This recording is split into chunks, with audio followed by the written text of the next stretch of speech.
Hi everyone, welcome to J chemistry. So guys, calculus series में chapter number 1 and 2 हमने already complete कर लिया है। लास्ट क्लास में हमने चैप्टर 3 स्टार्ट किया था जो कि पेरिसाइक्लिक केमिस्ट्री है। अगर आपको ये सारी वीडियोस देखनी है तो इस वीडियो के डिस्क्रिप्शन में आपको लिंक मिल जाएगा, वहाँ से आप चेक कर सकते हैं। तो लास्ट क्लास थी अपनी पेरिसाइक्लिक केमिस्ट्री की, जो हमने सिर्फ इंट्रोडक्शन देखा था और उसमें हमने ये देखा था कि जो पेरिसाइक्लिक रिएक्शंस होती हैं वो बाकी ऑर्गेनिक केमिस्ट्री के रिएक्शन से डिफरेंट कैसे हैं, जहाँ से हमने कुछ पॉइंट्स निकाले थे। जैसे सबसे पहले था कि बाकी जगह पे मोस्ट ऑफ द रिएक्शंस में कोई ना कोई इंटरमीडिएट बन रहा होता है। वो कार्बोकेटाइन हो सकता है, कार्बेनाइन हो सकता है, कार्बीन, रेडिकल, बेंजाइन, कुछ भी बन सकता है, कोई ना कोई इंटरमीडिएट बनता है। लेकिन हमने यहाँ पर कहा था कि कोई इंटरमीडिएट नहीं बनेगा पेरिसाइक्लिक रिएक्शंस में, एक साइक्लिक ट्रांजिशन स्टेट बनेगी। ठीक है, इस वाली बात को आप टिका लो एकदम अच्छे से यहाँ पर कि साइक्लिक ट्रांजिशन स्टेट बनती है, कोई भी इंटरमीडिएट नहीं बनेगा। बाकी रिएक्शंस में हम जैसे बोलते हैं कोई न्यूक्लियोफाइल चाहिए होगा, कोई इलेक्ट्रोफाइल चाहिए होगा, हो सकता है एडिशन रिएक्शन हो या फिर सब्स्टिट्यूशन रिएक्शन हो, एलिमिनेशन हो सकते हैं, वो सब भी सीन यहाँ पर नहीं है, वो सब भी नहीं चाहिए। और फिर हमने कहा था सॉल्वेंट का भी ऐसा कोई रोल नहीं होता है इन रिएक्शंस में।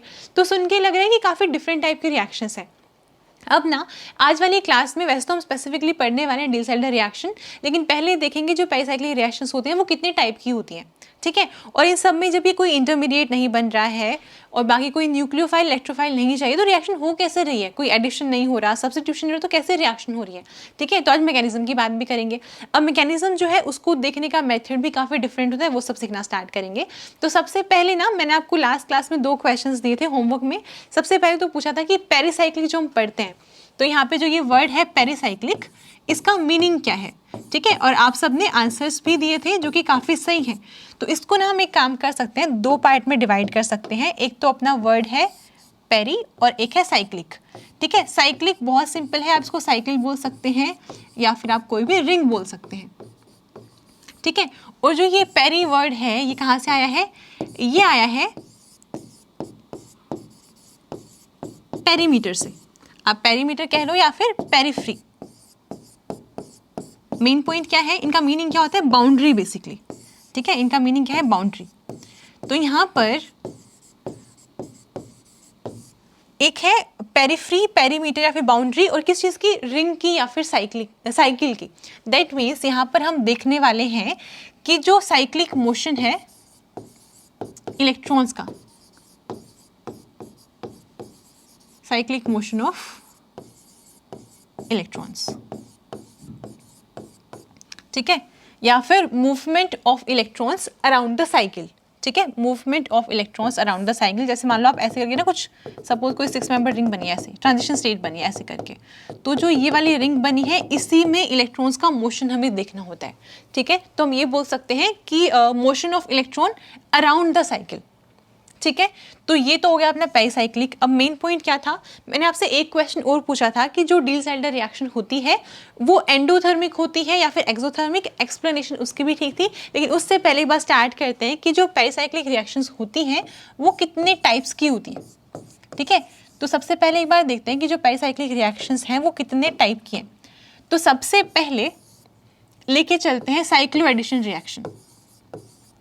साइक्लो एडिशन रिएक्शन, अब देखो जो साइक्लो एडिशन रिएक्शन है ना, अगर आप बुक की बात करें स्पेसिफिकली, तो जितने भी पेजेस का ये चैप्टर है उसमें 50% आपको साइक्लो एडिशन रिएक्शन दे रखी है। दैट मीन्स सबसे ज़्यादा इंपॉर्टेंट हो गई ये वाली, और ये एग्जाम में भी ऐसे ही होता है, साइक्लो एडिशन रिएक्शन से सबसे ज़्यादा क्वेश्चन आते हैं।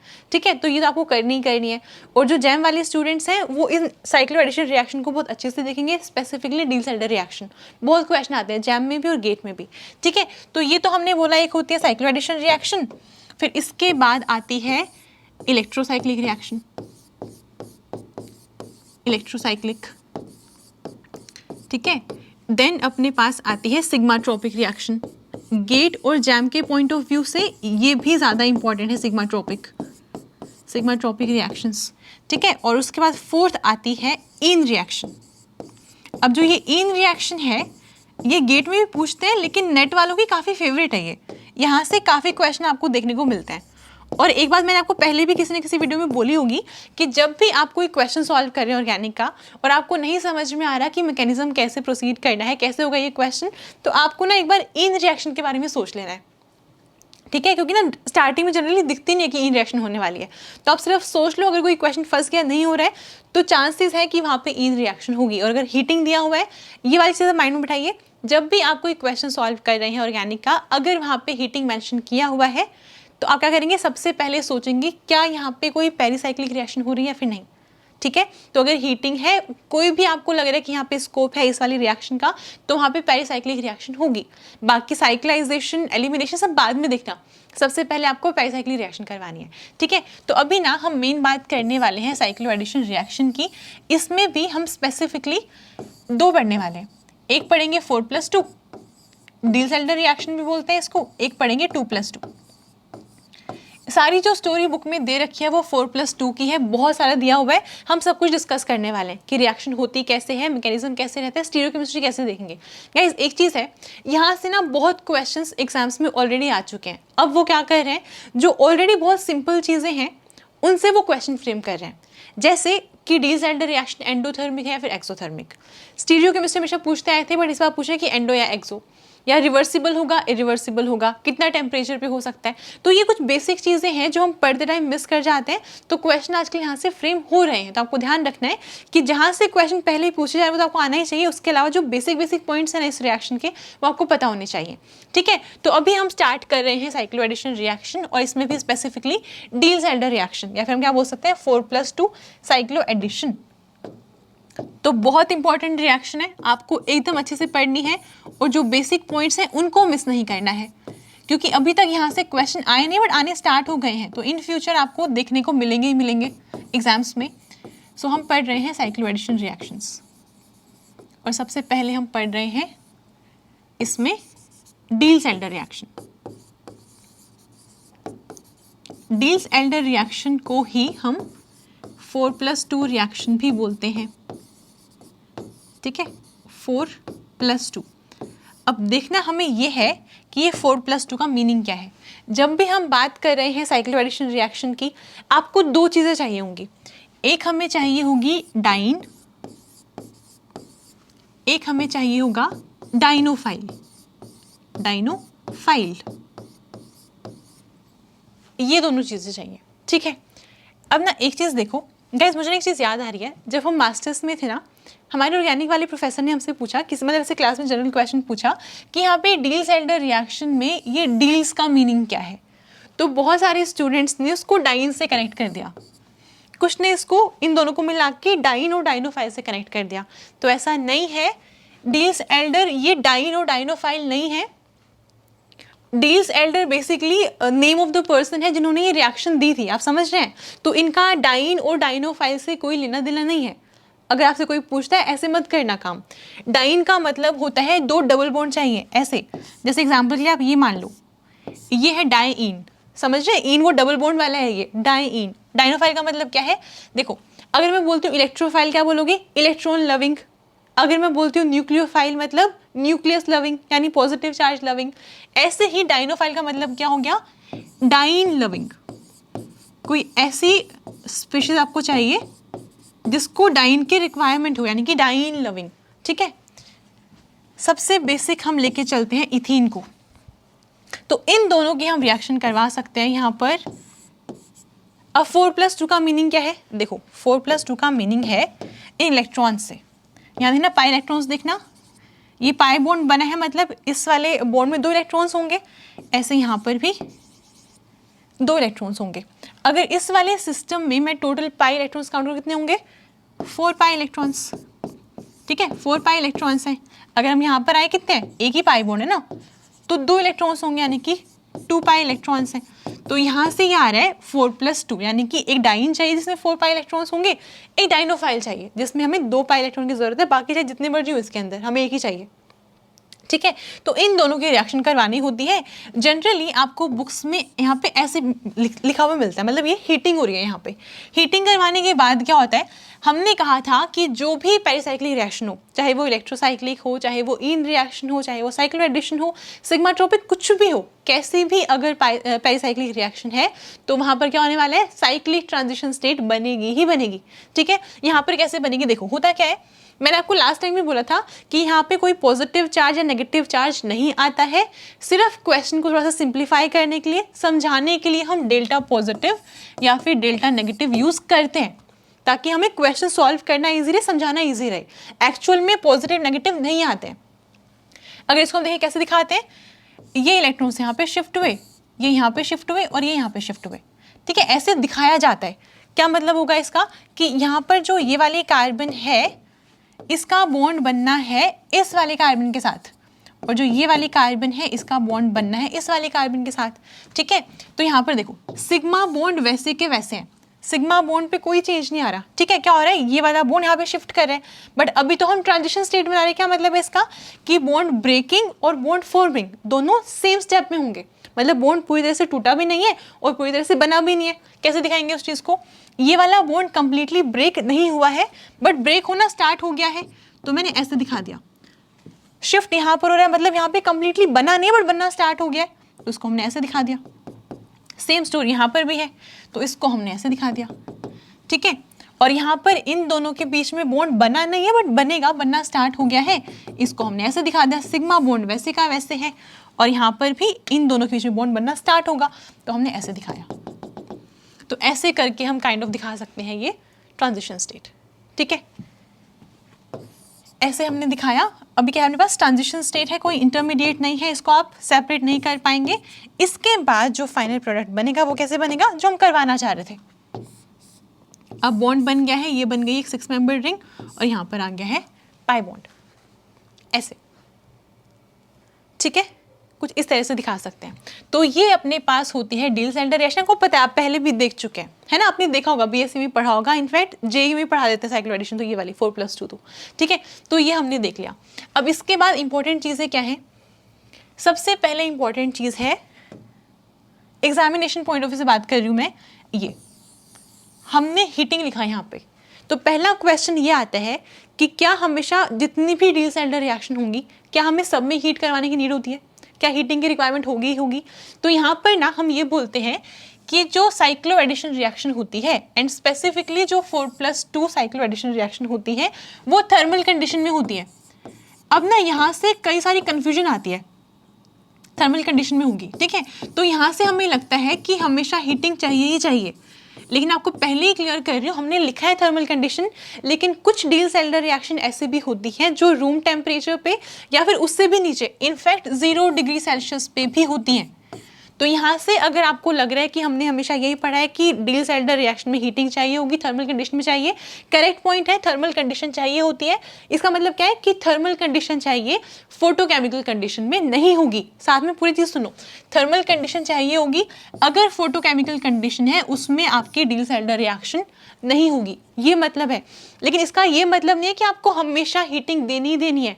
बहुत सारी ऐसी डिलस-एल्डर रिएक्शन है जो नॉर्मल, अगर आप मान लो आपने डाइन ले ली, डाइनोफाइल ले लिया, दोनों को सिंपल मिक्स करके शेक कर दो, रिएक्शन हो जाती है, रूम टेम्परेचर पे हो जाएगी, हीट करने की ज़रूरत नहीं है। और कुछ रिएक्शंस ऐसी भी हैं जिनको आप मतलब क्या करना है, रूम टेम्परेचर छोड़ो, अगर आप उसको 0 डिग्री सेल्सियस पे भी कराओगे तो भी रिएक्शन होगी। तो मेन पॉइंट क्या बोलना चाह रही हूँ मैं कि थर्मल कंडीशन मतलब हीटिंग हमेशा चाहिए हो, ये इंपॉर्टेंट नहीं है। डिलस-एल्डर रिएक्शन में हीटिंग कब चाहिए होती है, अगर डाइन और डाइनोफाइल दोनों ही रिएक्टिव ही नहीं है बिल्कुल, ठीक है। अगर रिएक्टिव नहीं है तो फिर हमें विगरस कंडीशन चाहिए होती है, हीट करना पड़ता है। कुछ रिएक्शंस में अगर ये भी रिएक्टिव है, एक रिएक्टिव नहीं है, तो नॉर्मल वार्मिंग से काम चल जाता है। तो मैं आपको ये समझाना चाह रही हूँ, अगर इन फ्यूचर कभी क्वेश्चन आए तो आपको ध्यान रखना है, अगर कुछ ऐसा क्वेश्चन फ्रेम, आपको ध्यान रखना है कि हमेशा हर कंडीशन में हीटिंग नहीं चाहिए होती, रिएक्शन 0 डिग्री सेल्सियस तक भी होती हैं। कुछ अलग रिएक्शन होते हैं, आप करवाऊंगी आपको आगे, ठीक है ना। ये वाला पॉइंट समझ गए। मेन पॉइंट क्या है, थर्मल कंडीशन चाहिए, फोटोकेमिकल में नहीं होगी। अब थर्मल का ये मीनिंग है कि हर बार हीट करवाना ही है, ठीक है। जिन स्टूडेंट्स ने चैप्टर पहले पढ़ा उनको लग रहा है कि ये 0 डिग्री पे नहीं होती, पक्का मैं आपको बताती हूँ कौन सी वाली रिएक्शन होती है। जैसे आप सपोज करिए, अगर मैं ले लूँ यहाँ पर, ये मैंने डाइन ले लिया, ठीक है, इसके साथ अगर मैंने डाइनोफाइल ये लिया, तो इस वाले केस में ये रिएक्शन होती है 0 डिग्री सेल्सियस पे, ठीक है। या फिर आप ये ले लो डाइनोफाइल, ये डाइन आप ले लो, ये वाला एग्जांपल तो बुक में भी है, कैरेक्टर्स वाली बुक में भी है। अगर आप ये ले तो डाइन और ये तो डाइनोफाइल, 0 डिग्री सेल्सियस पे रिएक्शन होगी। रीजन क्या है, इस वाले सिस्टम में स्ट्रेन है, ठीक है। तो ड्राइविंग फोर्स क्या रहेगा रिएक्शन का, उसको अपना स्ट्रेन रिलीज करना है, तो ये वाली रिएक्शन होगी। बस मेन पॉइंट मुझे समझाना था आपको कि थर्मल कंडीशन का मतलब नहीं कि हर बार हीट करना ही है। इतना ज़्यादा मैंने ये बात इतनी ज़्यादा बार रिपीट कर दिया क्योंकि मुझे पता है अब तक क्वेश्चन नहीं आया है, इन फ्यूचर पूछेंगे, क्योंकि इस रिएक्शन से सब कुछ पूछ चुके हैं, वो ये वाली चीज़ नहीं पूछे, पूछ लेंगे इन फ्यूचर, ठीक है। तो पहली बात तो ये थी। अब ना क्वेश्चन आपके माइंड में आ रहा होगा कि चलो ठीक है, समझ गए कि 0 पे भी हो सकती है, रूम टेम्परेचर पे हो सकती है, सिंपल ऐसे शेक करने से हो सकती है, हल्का सा वार्म करने से हो सकती है, हीटिंग से हो सकती है, ठीक है। लेकिन हमने इसको क्रॉस करवाया है कि फोटोकेमिकल कंडीशन में नहीं होगी, थर्मल कंडीशन चाहिए। अब इन दोनों से हमें क्या फ़र्क पड़ रहा है, या इन दोनों से इस रिएक्शन को क्या फ़र्क पड़ रहा है, वो भी सीखेंगे। देखो 2 चीज़ें, हमने कहा था कोई इंटरमीडिएट नहीं बनेगा, और मैंने लास्ट क्लास में लिखवाया था कि इनको हम नो मैकेनिज्म रिएक्शन भी बोलते हैं। नो मैकेनिज्म रिएक्शन यानी कि इनका कोई मैकेनिज्म नहीं है। तो चलो ठीक है, नहीं तो अच्छी बात है, एग्जाम में थोड़े से क्वेश्चन कम हो जाएंगे, वो वाली बात ठीक है, बट हो कैसे रही है, रिएक्शन होती कैसे है, क्योंकि प्रोडक्ट तो मिल रहा है हमें, और आपने कहा ट्रांजिशन स्टेट भी बनती है, तो कुछ ना कुछ तो हो रहा होगा ना कहीं से इलेक्ट्रॉन आ रहे हैं, जा रहे हैं, कुछ ना कुछ। मान लो बॉन्ड बना है, बॉन्ड कैसे बनता है कि यहाँ पर जो ये कार्बन है और ये इनका ओवरलैप तो हुआ होगा, तभी बॉन्ड बना है, ठीक है। तो कुछ ना कुछ तो हो ही रहा होगा, तो उसको हम देखते हैं यहाँ पे कि जो मैकेनिज्म है इस रिएक्शन का। पहली बात तो ये लिखा हुआ है बुक में ही कि जो इसका मैकेनिज्म है वो क्लियर नहीं है, बट हाँ ऐसे मान लिया जाता है कि इसको हम एक्सप्लेन कर पाएंगे ऑर्बिटल सिमेट्री कॉन्सेप्ट से। जो उसका मैकेनिज्म है उसको हम ऑर्बिटल सिमेट्री कॉन्सेप्ट से एक्सप्लेन कर पाएंगे। अगर आपको ये आता है वेरी गुड, आप स्किप कर सकते हैं वीडियो को, अगर नहीं आता ध्यान से सीखना एकदम। ऑर्बिटल सिमेट्री कॉन्सेप्ट, यहाँ पर हमें रिक्वायरमेंट होगी मॉलिक्यूलर ऑर्बिटल, या फिर मॉलिक्यूलर ऑर्बिटल कॉन्सेप्ट ले लेते हैं, मॉलिक्यूलर ऑर्बिटल कॉन्सेप्ट हमें ये पता होना चाहिए। अब इसमें हम ना थोड़ा सा इनऑर्गेनिक, थोड़ी सी फिजिकल सबको मिक्स करके पढ़ते हैं, ठीक है। तो यहाँ पर क्या है, मॉलिक्यूलर ऑर्बिटल कॉन्सेप्ट हमें सीखना है। आप एक चीज़ देखिए, जब भी आप पढ़ रहे होते हैं MOT यानी कि मॉलिक्यूलर ऑर्बिटल थियरी, वहाँ पर ना एक मिसकंसेप्शन आता है कि जितने नंबर ऑफ बॉन्डिंग ऑर्बिटल्स होंगे उतने ही नंबर ऑफ एंटी बॉन्डिंग भी होंगे। अगर आपको लग रहा है ये वाली बात सही है तो काट दो इसको। ऐसा कोई रूल नहीं होता है। Number of bonding molecular orbitals is equal to number of antibonding molecular orbitals, ऐसा कोई ज़रूरी नहीं है, मतलब हमेशा होंगे ऐसा नहीं है। अगर हम बात कर रहे होते हैं सिंपल अपने डायटोमिक मॉलिक्यूल्स की, आपको लगता है कि हाँ जितने नीचे बॉन्डिंग दिख रहे उतने एंटी बॉन्डिंग में होंगे, बट हमेशा ऐसा हो ऐसा कोई रूल नहीं है। एक रूल है जो आपको यहाँ भी यूज़ होगा और वैसे आपको ध्यान रखना है। MOT में सिर्फ एक ही रूल है कि number of molecular orbitals, number of molecular orbitals is equal to number of atomic orbitals. सिर्फ यही चीज़ है सिर्फ, ठीक है, इसके अलावा कुछ नहीं है। अगर आपको लग रहा है नंबर ऑफ बॉन्डिंग हमेशा ही नंबर ऑफ एंटी बॉन्डिंग के इक्वल होंगे, तो आपने कोऑर्डिनेशन केमिस्ट्री पढ़ी होगी, वहाँ पे आपने लिगेंड फील्ड थ्योरी भी पढ़ी होगी। लिगेंड फील्ड थ्योरी में जब आप बना रहे होते हैं टेट्राहेड्रल ऑक्टाहेड्रल के लिए, वहाँ पे आपको समझ में आएगा कि बॉन्डिंग एंटी बॉन्डिंग के इक्वल नहीं है, नंबर बोल रही हूँ, ठीक है। तो आपको ध्यान रखना है, मेन क्या होता है, नंबर ऑफ मोलिकुलर ऑर्बिटल्स जो बनेंगे जब भी आप कोई मोलिकुलर ऑर्बिटल डायग्राम बना रहे हैं तो वो इक्वल होंगे नंबर ऑफ एटॉमिक ऑर्बिटल्स के। अब देखो, इसको हम यूज करने वाले हैं यहाँ पे पेरिसाइक्लिक में भी। सबसे सिंपल मॉलिक्यूल उठाते हैं, सबसे सिंपल हमें बात करनी है पाई इलेक्ट्रॉन्स की, ठीक है। तो लेट्स से मैंने यहाँ पे इथीन ले ली, हमें पाई इलेक्ट्रॉन्स क्यों चाहिए, क्योंकि यहाँ पर हमने अभी देखा 4+2 रिएक्शन पढ़ रहे हैं, यहाँ से ये 4 पाई इलेक्ट्रॉन, यहाँ से ये 2 पाई इलेक्ट्रॉन मिलके ही रिंग बना रहे हैं, फाइनल प्रोडक्ट दे रहे हैं, ठीक है। तो हमें मेन क्या है, हमें पाई बॉन्ड से मतलब, पाई इलेक्ट्रॉन से मतलब है। एक काम करते हैं, अगर मैं ये पाई बॉन्ड हटा दूं और आपसे पूछूं कि पाई बॉन्ड कैसे बना हो, आप कैसे कहोगे कि इसके पास, इस वाली कार्बन के पास एक p ऑर्बिटल रहा होगा, एक p ऑर्बिटल इस वाली कार्बन के पास रहा होगा, ठीक है। फिर हम कहते हैं कि यहाँ पे अगर प्लस माइनस लगा दूं मैं, प्लस माइनस क्या है, फेज है, अलग अलग फेजेस हैं, ठीक है। तो यहाँ पर भी अगर सेम फेज का ऑर्बिटल होगा तो ही वो ओवरलैप हुआ होगा, ठीक है। इन दोनों की ओवरलैपिंग से यहाँ पे पाई बॉन्ड बन गया। इसको चाहे मैं ऐसे दिखाऊं या फिर मैं सिंपल ऐसे दिखाऊं तो पाई बॉन्ड बना के, बात तो वही है। अब आपको समझ आ रहा है कि यहाँ पे ओवरलैप कर जाएंगे, ठीक है, यहाँ पे ओवरलैपिंग होगी, पाई बॉन्ड बन जाएगा। तो यहाँ पर एक था ये वाला p ऑर्बिटल, लेट्स इसको मैंने 1 बोल दिया, एक था ये वाला p ऑर्बिटल, लेट्स इसको 2 बोल दिया। तो यहाँ पर ये दोनों p ऑर्बिटल्स, यानी कि इस वाले कार्बन का अलग p ऑर्बिटल, इस वाले कार्बन का अलग p ऑर्बिटल, क्या है, ये एटॉमिक ऑर्बिटल्स हैं, ठीक है। किसके इक्वल होंगे, यहाँ पे क्या बना है, हमने देखा कि बॉन्ड बन रहा है, ठीक है। मैंने क्या बोला है, नंबर ऑफ एटॉमिक ऑर्बिटल्स हमेशा नंबर ऑफ मॉलिक्यूलर ऑर्बिटल्स से इक्वल होंगे। कैसे होंगे वो देखते हैं। देखो एक तो हमने ये वाला केस देखा, दूसरा क्या हो सकता है, बाकी सब सेम रखा मैंने,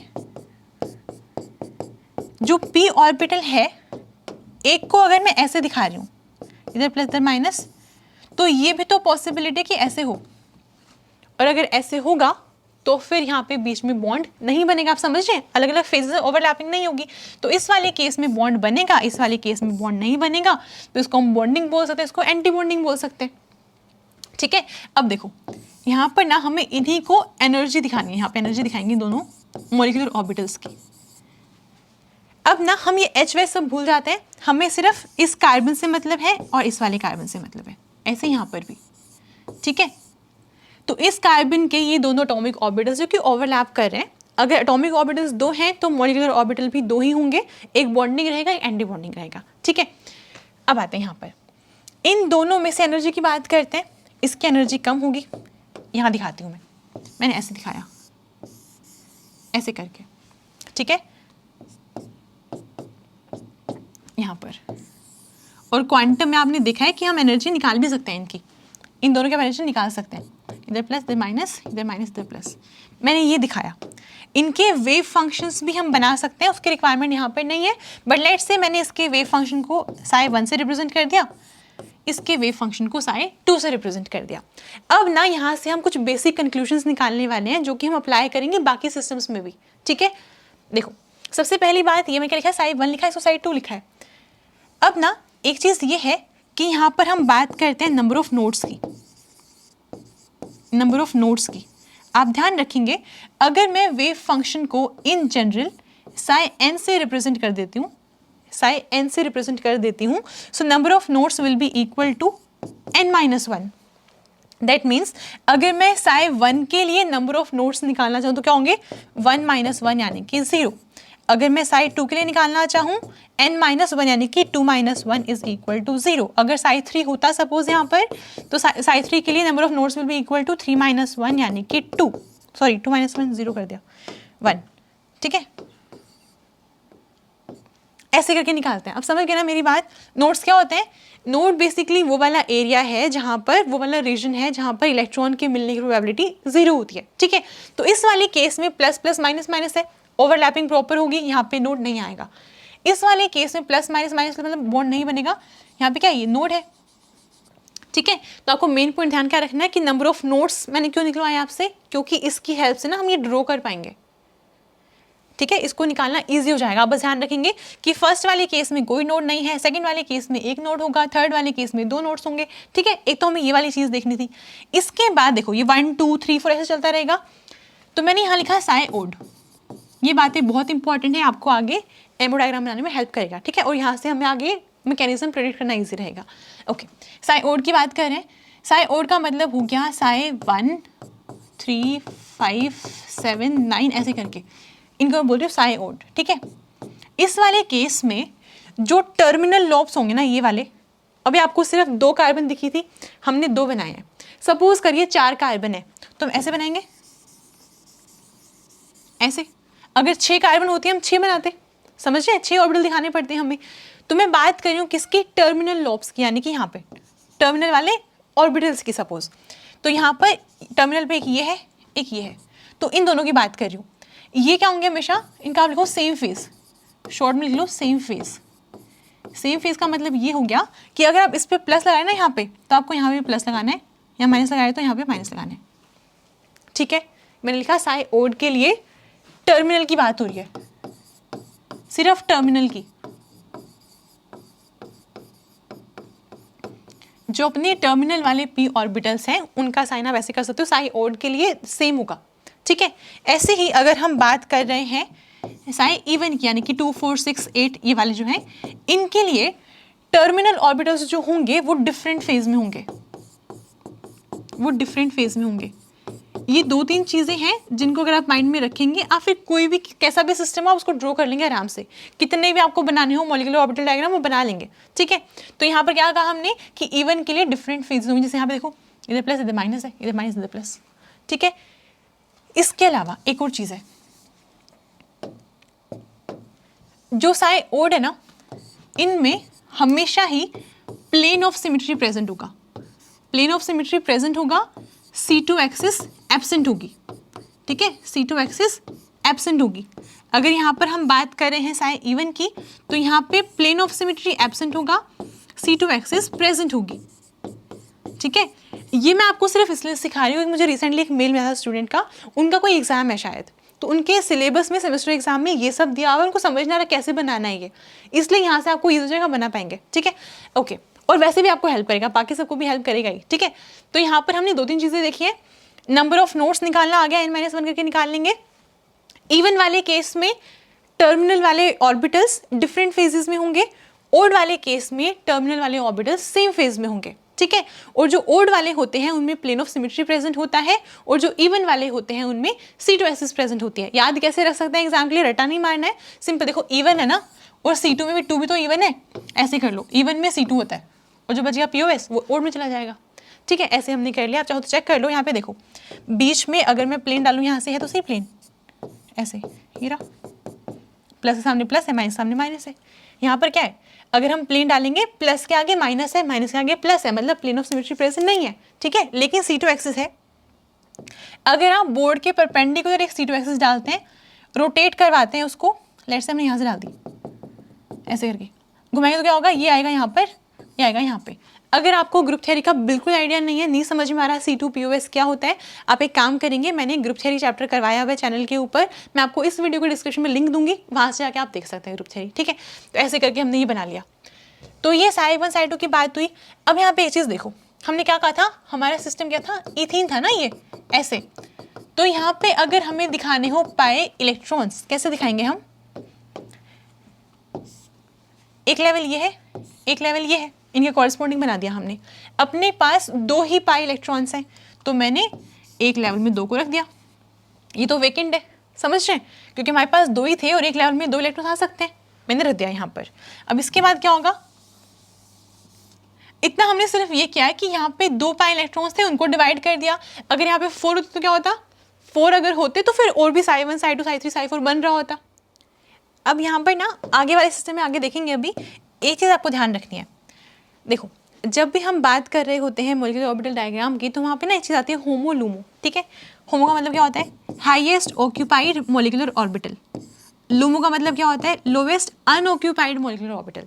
अगर आपको इन दोनों में से मार्क करना, होमो क्या होगा, ये अपना होमो है, यानी कि हाईएस्ट ऑक्यूपाइड मॉलिक्यूलर ऑर्बिटल, ये अपना लूमो है, लोवेस्ट अनऑक्यूपाइड मॉलिक्यूलर ऑर्बिटल, ठीक है। इतना ध्यान रहेगा, बस ध्यान रखना है, हाईएस्ट ऑक्यूपाइड मतलब वो वाला लेवल जहाँ पे इलेक्ट्रॉन प्रेजेंट है, और अनऑक्यूपाइड मतलब बिल्कुल खाली है, कोई इलेक्ट्रॉन नहीं है उसमें, ठीक है। अब आते हैं यहाँ पर, जैसे आपने ये बनाया, मैंने आपको जो मेन पॉइंट्स बताए हैं, ये सेम यूज करके हम बनाएंगे ये सेम कोरिलेशन डायग्राम, किसके लिए, 1,3 ब्यूटाडाइन के लिए, 1,3 ब्यूटाडाइन। अब इस वाले केस में मैं ऐसे दिखा सकती हूँ simply, CH2 double bond CH, CH double bond CH2, यही है 1,3 ब्यूटाडाइन, ठीक है। क्या करेंगे, वापस वही हमने हटा दिया यहाँ से पाई बॉन्ड, p ऑर्बिटल इस वाले कार्बन का, इस वाले कार्बन का p ऑर्बिटल, इसका भी, इसका भी, ठीक है।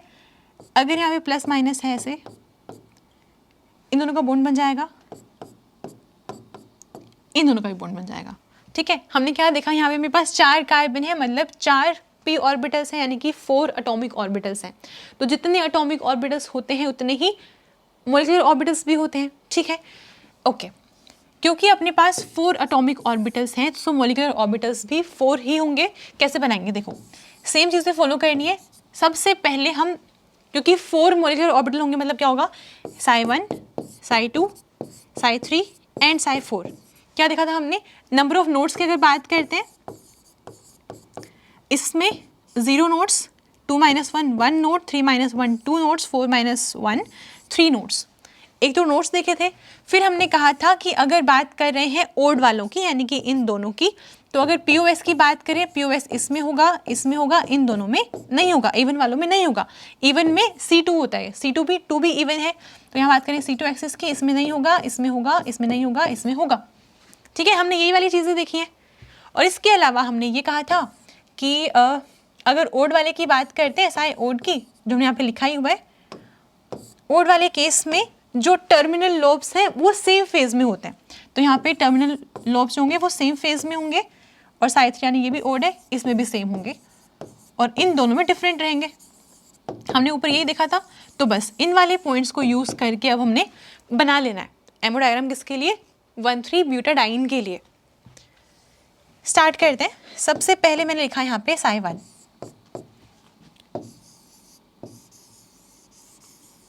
ऐसे दिखाया, ठीक है। हमने क्या कहा था? सबसे पहले कहा था कि नोड्स कितने हैं इसमें? साई 1 में 0 नोड्स हैं, एक भी नोड नहीं है, और जो टर्मिनल्स हैं उन पे सेम फेज है। ऐसे एक भी नोड नहीं है तो सारे साइन भी सेम होंगे। हमने कहा था प्लेन ऑफ सिमेट्री पक्का प्रेजेंट होगा, आप देख सकते हैं बीच से यहाँ पे है प्लेन ऑफ सिमेट्री। कैसे दिखाएंगे? प्लस के सामने प्लस है, प्लस के सामने प्लस है नीचे, माइनस के सामने माइनस, माइनस के सामने माइनस, ऐसे है, ठीक है। अगर बात करते हैं साई 2 की, कैसे करेंगे? देखो पहले तो 4 बना लो फटाफट से पी ऑर्बिटल्स, ऐसे हमने बनाया, ठीक है। फिर हमने कहा था कि ऑपोजिट जो टर्मिनल लोब्स हैं उन पे साइंस ऑपोजिट होंगे। अगर यहाँ प्लस माइनस लगाया मतलब यहाँ पे माइनस प्लस लगाना पड़ेगा, ठीक है। तो ये टर्मिनल लोब्स वाला काम तो हमने कर लिया। इसके बाद कहा था नोड्स कितने होंगे? इसमें एक नोड प्रेजेंट होगा और इसमें प्लेन ऑफ सिमेट्री प्रेजेंट नहीं होगा। क्या मतलब है इसका? कि अगर प्लेन ऑफ सिमेट्री कहाँ डालेंगे? बी से डालेंगे, ठीक है। तो जो साइन इस पे है वो इस पे नहीं होना चाहिए, यही बात है ना। तो यहाँ पे हमने प्लस लगा दिया, यहाँ पे माइनस लगा दिया, तो ये प्लस तो ये माइनस होगा, ये प्लस होगा। अब देखो इन दोनों में ओवरलैपिंग हो जाएगी, कोई नोड नहीं है। इन दोनों में ओवरलैपिंग हो जाएगी, कोई नोड नहीं। नोड कहाँ पर? यहाँ पर। ये प्लस और माइनस ओवरलैप नहीं करेंगे, ठीक है। तो बस सारी कंडीशन हो गई सेटिस्फाई। अब देखो यहाँ पर अगर मैं प्लेन लगाऊंगी, प्लस के सामने माइनस है, प्लेन नहीं है, तो प्लेन होना भी नहीं चाहिए था, इसमें प्लेन होता ही नहीं है। C2 एक्सिस की बात करेंगे, यहाँ से लगाओ C2 एक्सिस होगा, पूरा घुमाओगे, इसको उठा के पूरा घुमाना है। दोनों प्लस यहाँ जाएंगे, दोनों माइनस यहाँ पे जाएंगे, ठीक है। एक नोड भी हो गया, मतलब ये हमारा क्या बन गया? साई 2 बन गया, ठीक है। अब आते हैं साई 3 पे। साई 3 वाले केस में फिर से वही काम करना है। सबसे पहले ओड है तो ऑपोजिट वाले सेम फेज में रहेंगे। नोड्स कितने होंगे? 2 नोड्स होंगे। 3 है मतलब ओड है, तो ओड में प्लेन ऑफ सिमेट्री होता है, यानी कि यहाँ पर आप जो भी साइन लगाएंगे वो आपको यहाँ भी लगाना पड़ेगा। प्लेन ऑफ सिमेट्री यहाँ पे हम सेंटर से डालेंगे ना, ऐसे करके। ये है प्लेन ऑफ सिमेट्री। प्लस के सामने प्लस है, यहाँ पे जो भी लगाओगे वो यहाँ पे भी चाहिए। अगर आपका मन कर रहा है, सपोज यहाँ पे आपका मन कर रहा है मैं प्लस लगा देता हूँ, अगर यहाँ प्लस लगाया तो यहाँ भी प्लस लगाना पड़ेगा, फिर तो वही बन जाएगा नीचे वाला। हमें तो 2 नोट्स भी चाहिए ना, तो यहाँ लगाएंगे माइनस, यहाँ लगाएंगे प्लस, यहाँ माइनस, सॉरी यहाँ प्लस, यहाँ माइनस, क्योंकि प्लेन ऑफ सिमेट्री तो है ही नहीं इसमें। ओड वाला है ये तो, सॉरी एक सेकेंड, ओड वाला है तो प्लेन ऑफ सिमेट्री है इसमें, तो फिर गलत बनाया हमने। ओड वाला है तो प्लेन ऑफ सिमेट्री है इसमें, एक सेकेंड। तो यहाँ पे माइनस और यहाँ पे प्लस, ऐसे बनाएंगे। अब इन दोनों में बॉन्ड नहीं बनेगा तो एक नोड यहाँ पर है, इन दोनों में नहीं बनेगा, एक नोड यहाँ पर है, ठीक है। तो नोड्स वाली कंडीशन भी सेटिस्फाई हो रही है। अब बात करते हैं साई 4 की। इवन है मतलब ऑपोजिट जो अपने पास टर्मिनल वाले लॉब्स हैं उन पे ऑपोजिट साइन आएंगे ऐसे। इसमें प्लेन ऑफ सिमेट्री प्रेजेंट नहीं होगा, मतलब साइन हमें डिफरेंट करने। यहाँ लगाया माइनस, यहाँ लगाया प्लस, इधर माइनस। नोड्स कितने हैं आप नोड्स देखो, यहाँ भी नोड है, यहाँ भी नोड है और यहाँ भी नोड है।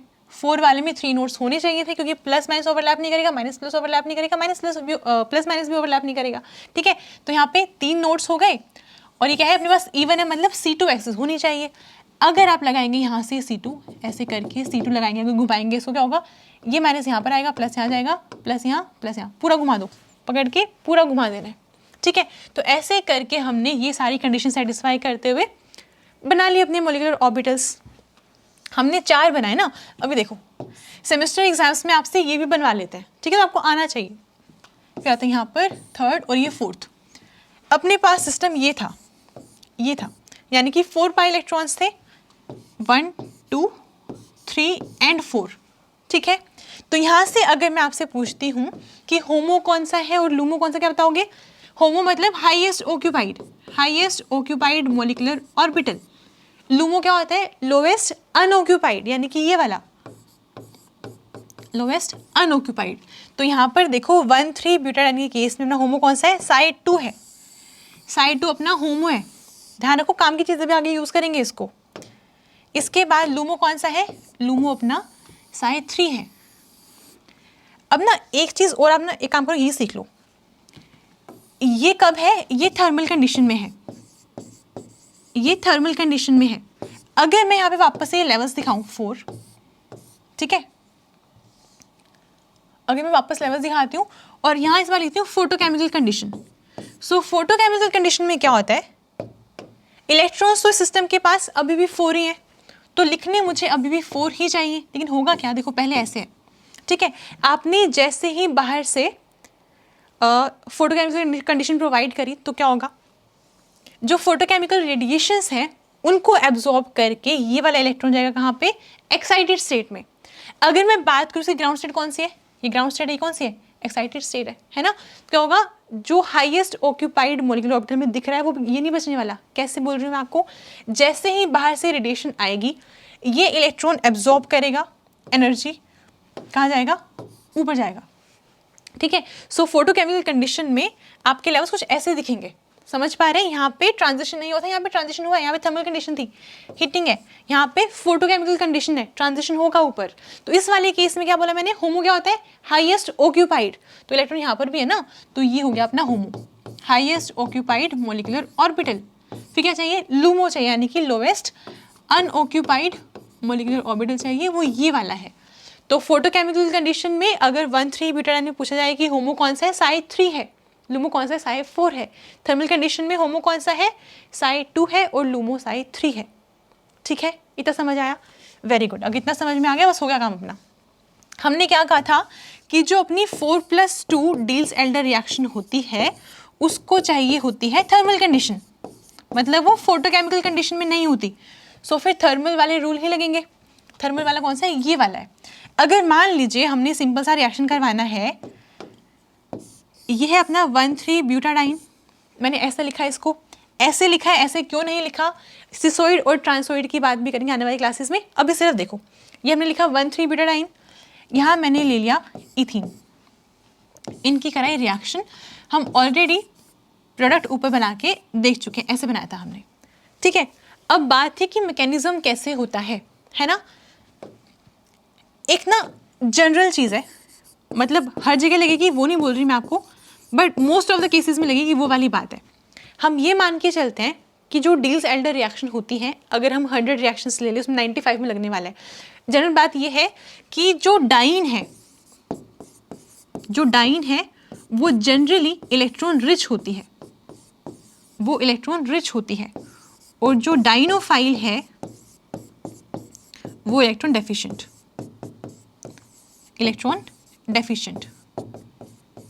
मैं आपको अभी भी यहाँ पे मेंशन कर देती हूँ, कुछ ऐसे एग्जाम्पल्स भी हैं जहाँ पे डाइनोफाइल इलेक्ट्रॉन रिच होता है और डाइन इलेक्ट्रॉन डेफिशिएंट होती है, तो इसको 100% केसेस में नहीं लगाना है। यहाँ लिख लो, not applicable to 100% of the cases, ध्यान रखना, ठीक है। इन जनरल हम ये लेके चलते हैं कि डाइन इलेक्ट्रॉन रिच ही होगी और डाइनोफाइल इलेक्ट्रॉन डेफिशिएंट होगा, लेकिन हर बार लगेगा ऐसा नहीं है। मैं आपको ये इसलिए इतने ज़्यादा बार बोल रही हूँ क्योंकि आजकल जो एग्जाम में क्वेश्चन आते हैं ना उसमें थोड़ा सा डिफरेंट चीज़ें ही पूछ रहे हैं। पता चला हमने ये पढ़ा हुआ था, हर जगह लगा के टिक मार करके आ गए, फंस जाओगे, ठीक है, हर जगह पे नहीं लगता। ओके, अब देखो डाइन क्योंकि इलेक्ट्रॉन रिच है तो यहाँ से हमें समझ में क्या आ रहा है कि जो इलेक्ट्रॉन देने वाला है ना वो ये है इलेक्ट्रॉन डोनर, और ये है इलेक्ट्रॉन एक्सेप्टर क्योंकि इलेक्ट्रॉन डेफिशिएंट है। यहाँ से तो हमें यही समझ में आ रहा है, अगर इलेक्ट्रॉन डेफिशिएंट अगर है, इलेक्ट्रॉन लेगा ना फिर, तो ये एक्सेप्टर हो गया, ये डोनर हो गया। अब इसने अपने इलेक्ट्रॉन देने हैं, कहाँ से देगा, बताओ कहाँ से देगा, होमो या लूमो में से कहाँ से देगा। होमो का मतलब क्या होता है, हाईएस्ट ऑक्यूपाइड, यानी कि इलेक्ट्रॉन होमो के पास ही है, लूमो तो वैसे ही खाली होता है ना। तो जब इसको देना है तो इसका हमने होमो ही कंसीडर करना है फिर, और इसको जब एक्सेप्ट करना है मतलब क्या, जो इसका मॉलिक्यूलर ऑर्बिटल खाली होगा उसमें तो लेगा ये, ठीक है। एक्सेप्ट का मतलब हो गया कि लूमो में लेगा, सही है। अब आते हैं इस वाले केस में अपना 1,3 ब्यूटाडाइन क्या है, डाइन है, इलेक्ट्रॉन रिच है, मतलब ये डोनर है इस वाले रिएक्शन में, इलेक्ट्रॉन कहाँ से देगा, होमो से। हमने अभी देखा है होमो कौन सा है इसका, साइड 2 है, इसका होमो है साइड 2। फिर आते हैं यहाँ पे इथीन है, ठीक है। हमने कहा डाइनोफाइल है इस रिएक्शन में, ये डाइनोफाइल का मतलब इलेक्ट्रॉन डेफिशिएंट है, यानी कि इलेक्ट्रॉन एक्सेप्ट करेगा, कहाँ पे करेगा, लोवेस्ट अनऑक्यूपाइड मॉलिक्यूलर ऑर्बिटल में। ढूंढ के आते हैं, हमने ऊपर बनाया था इसका, ये देखो लुमो कौन सा है इसका, साइड 2 है, तो इसका लुमो भी साइड 2 है, उसका होमो साइड 2 था। ये तो आप देख रहे हैं साइड टू है, इसलिए ओवरलैपिंग प्रॉपर होगी। कैसे होगी वो देखते हैं। देखो इसका अगर मैं साइड 2 बनाऊं, डाइन का ऐसे दिखाया ना हमने, ऐसे दिखा दिया, ठीक है। 4 कार्बन है, साइड 2 कैसे दिख रहा था इसका, मैं यहाँ बनाती हूँ। हमने कहा था साइड 2 में ऑपोजिट वालों पे डिफरेंट साइन आएगा। एक काम करते हैं, हम कलर लेते हैं, इस बार थोड़ा सा डिफरेंट कलर से दिखाएंगे। ये हम बना रहे हैं साइड 2, ठीक है, किसका, डाइन का साइड 2 बना रहे हैं। टर्मिनल पे साइन डिफरेंट होता है, ऐसे दिखा रही है, प्लस है, नीचे वाला प्लस होगा, ऊपर वाले को आप वाइट रखो ऐसे। ये फिर हमें एक नोट भी दिखाना है, तो दिखा देते हैं।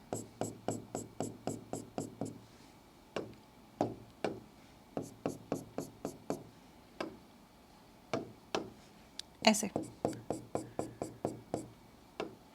ठीक है। तो ये हमने बना दिया साइड 2। नोट कहाँ पर है, इन दोनों के बीच में, ठीक है। आप देख भी सकते हैं, हमने ऊपर बनाया था, ये रहा, ठीक है। ओके, आपको समझ आ रहा है। अगर आप कलर से कंफ्यूज हो रहे हैं, वाइट को आप एक काम करो, प्लस मान लो। अगर वाइट प्लस तो यहाँ भी प्लस, ये भी प्लस, ये प्लस और ये भी प्लस, ठीक है।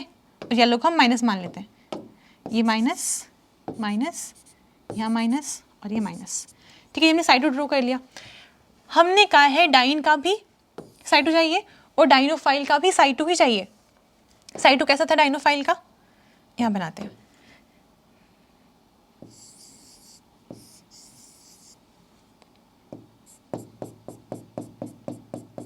साइड 2 मतलब साइंस डिफरेंट होंगे ना, ऐसे दिखाते हैं यहाँ पे। ये हमने बनाया साइड 2।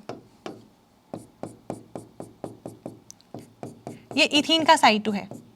आप चाहें तो साइन लगा सकते हैं यहाँ पे, ये प्लस है, ये भी प्लस है, ये माइनस, ये भी माइनस, ठीक है।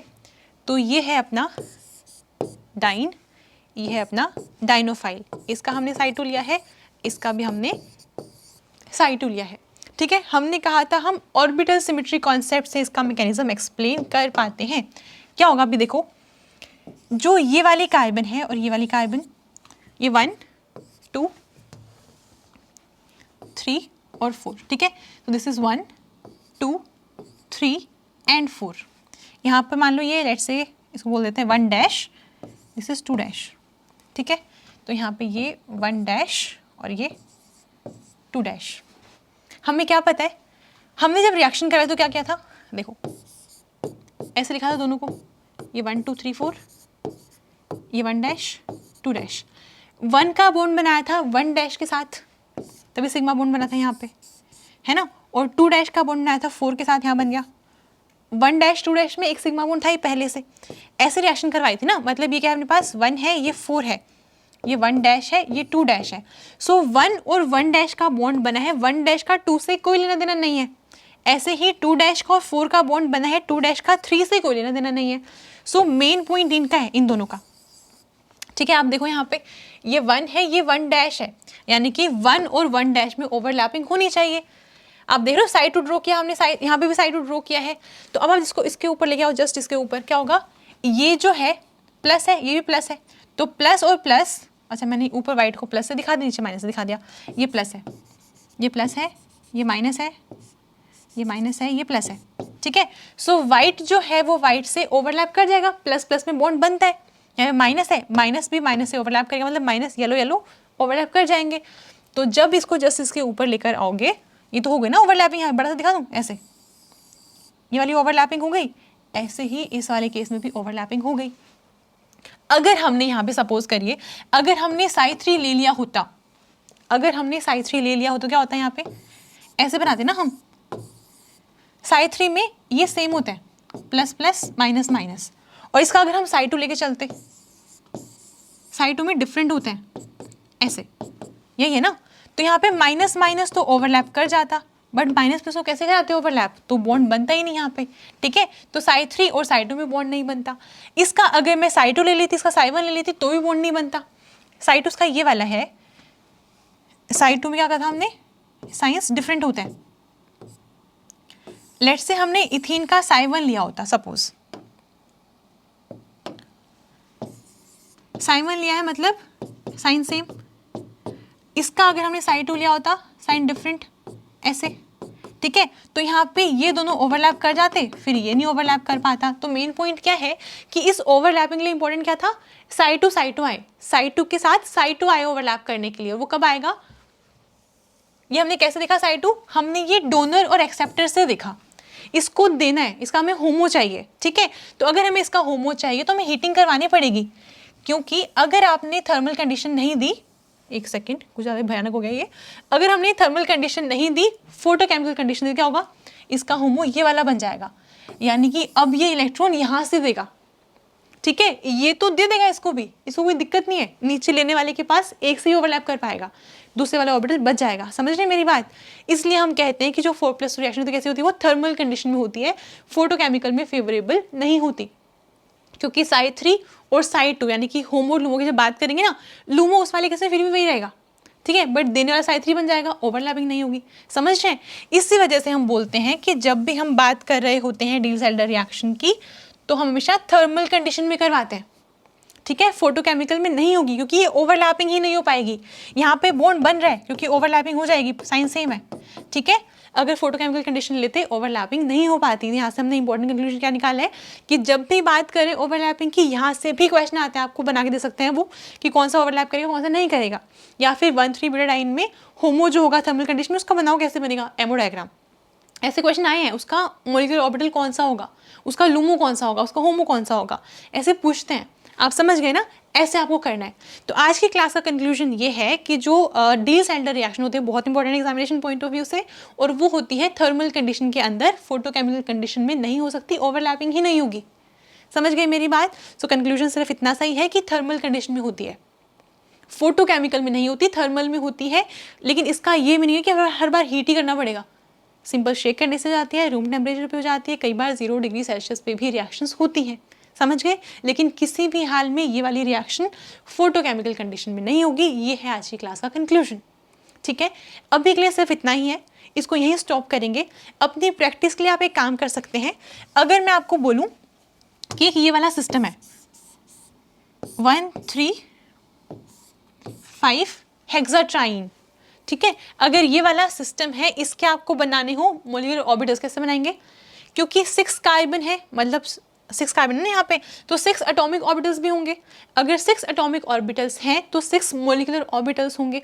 आप इनके बना के प्रैक्टिस करिए। ध्यान क्या रखना है कि ओड वाले केस में जो ऑपोजिट टर्मिनल्स हैं, उनके जो लॉब्स होंगे वो सेम साइन के होंगे, और जो इवन वाले होंगे उसमें टर्मिनल लॉब्स ऑपोजिट साइन के होंगे। ओड वाले केस में प्लेन ऑफ सिमेट्री प्रेजेंट होगा, इवन वाले केस में C2 एक्सिस प्रेजेंट होगी, ठीक है। और नंबर ऑफ नोट्स का भी ध्यान रखना है। कैसे निकालते हैं, n-1 करके निकाल लेते हैं। ये वाली चीज़ें एग्जामिनेशन पॉइंट ऑफ व्यू से इंपॉर्टेंट है। सेमेस्टर एग्जाम में पूरा लिखवा सकते हैं आपसे, और MCQ वाले एग्जाम्स में, नेट में, गेट में आपसे प्रॉपर बनवाते हैं। आपने क्वेश्चन देखे भी होंगे, अब आपसे सॉल्व हो जाएंगे। क्या ध्यान रखना है, एक तो नोट्स, बस आप नोट्स ध्यान रखो, ऑपोजिट टर्मिनल जो अपने पास टर्मिनल लॉब्स होंगे उनके साइन ध्यान रखो, इवन में डिफरेंट, ऑड में सेम, ठीक है। इतना ही करना है। बाकी नेक्स्ट क्लास में देखेंगे कि रिएक्शन होती कैसे है। डील्स-एल्डर रिएक्शन के बारे में और बहुत सारी चीज़ें हैं कि रिवर्सिबल रिएक्शन होती है, ठीक है। ल्यूइस एसिड इसको कैटेलाइज कर देती हैं। ये सारी चीज़ें नेक्स्ट क्लास में करेंगे। स्टीरियोकेमिस्ट्री निकालना भी सीखेंगे। तो अभी के लिए सिर्फ इतना, सोचे से रिवाइज कर लेना। Happy learning.